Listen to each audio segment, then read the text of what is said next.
Lim Guan Eng menjelar Setiausaha Agong UMNO Ahmad Maslan kerana mengulas isu desakan parti itu untuk mengadakan pilihan raya umum dengan membuat perbandingan di antara tukang parut kelapa dengan pemegang ijazah Dr. Falsafah PhD. Kata Setiausaha Agong DAP itu, kenyataan Ahmad itu adalah suatu kesombongan dan menghina pekerja biasa yang menolak idea agar PRU diadakan semasa COVID-19 masih mengancam. Ucapan menghina Ahmad terhadap pekerja biasa yang menentang tuntutan UMNO untuk PRU menunjukkan betapa jauhnya pemimpin Perikatan Nasional terputus dengan penderitaan dialami rakyat biasa. Ahmad dengan sombong menyatakan bahawa hanya orang berpendidikan PhD saja yang akan memahami keperluan PRU awal, katanya dalam satu kenyataan. Sebelum ini dalam program Wacana Ilmu bersama UMNO Perak yang disiarkan di Facebook, Ahmad berkata dia ditunjukkan temu bual media dengan seorang pemarut kelapa yang tidak bersetuju PRU diadakan kerana COVID-19. Saya dipertontonkan dengan Astro Awani atau TV3. Tidak pasti dia ada temu bual seorang pemarut kelapa. Tak pastilah individu itu daftar undi atau tidak. Dia cakap tak boleh lakukan PRU kerana COVID-19. Tapi saya jawab kenapa perlu PRU?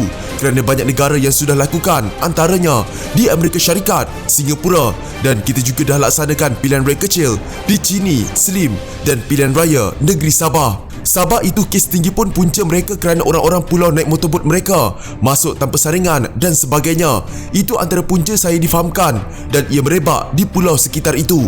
Kita perlukan PRU kerana kerajaan ini juga merupakan kerajaan yang paling tipis majoriti di dunia. Kerusi parlimen ada 222.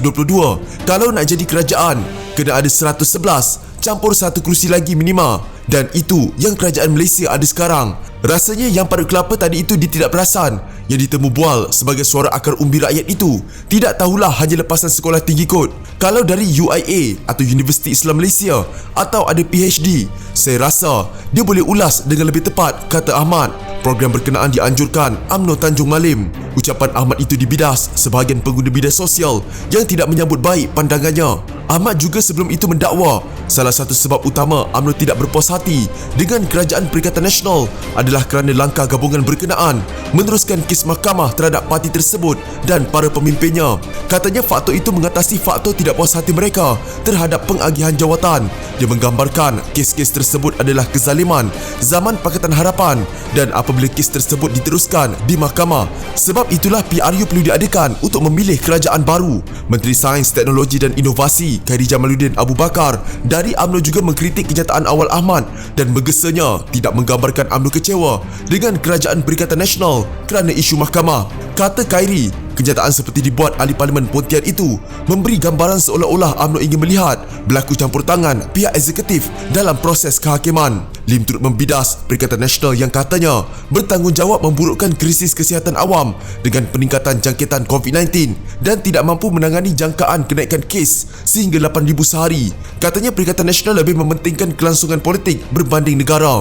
Setiap hari kita melihat ahli parti komponen Perikatan Nasional daripada UMNO bersatu dan PAS mengadakan mesyuarat tergempar bukan untuk membincangkan COVID-19 tetapi bagaimana mereka dapat memperbaiki hubungan antara sekutu mereka dalam Perikatan Nasional. Sangat tidak bertanggungjawab bagi para pemimpin UMNO untuk menuntut PRU awal di tengah-tengah krisis terbesar dalam sejarah negara ini, katanya lagi. Lim turut mencadangkan Perikatan Nasional mengadakan pertemuan dengan semua parti politik untuk membincangkan krisis COVID-19 menerusi sidang tergempar Parlimen yang katanya jalan terbaik untuk mengumpul sokongan rakyat dan menjalin perpaduan nasional bagi mengatasi wabak itu.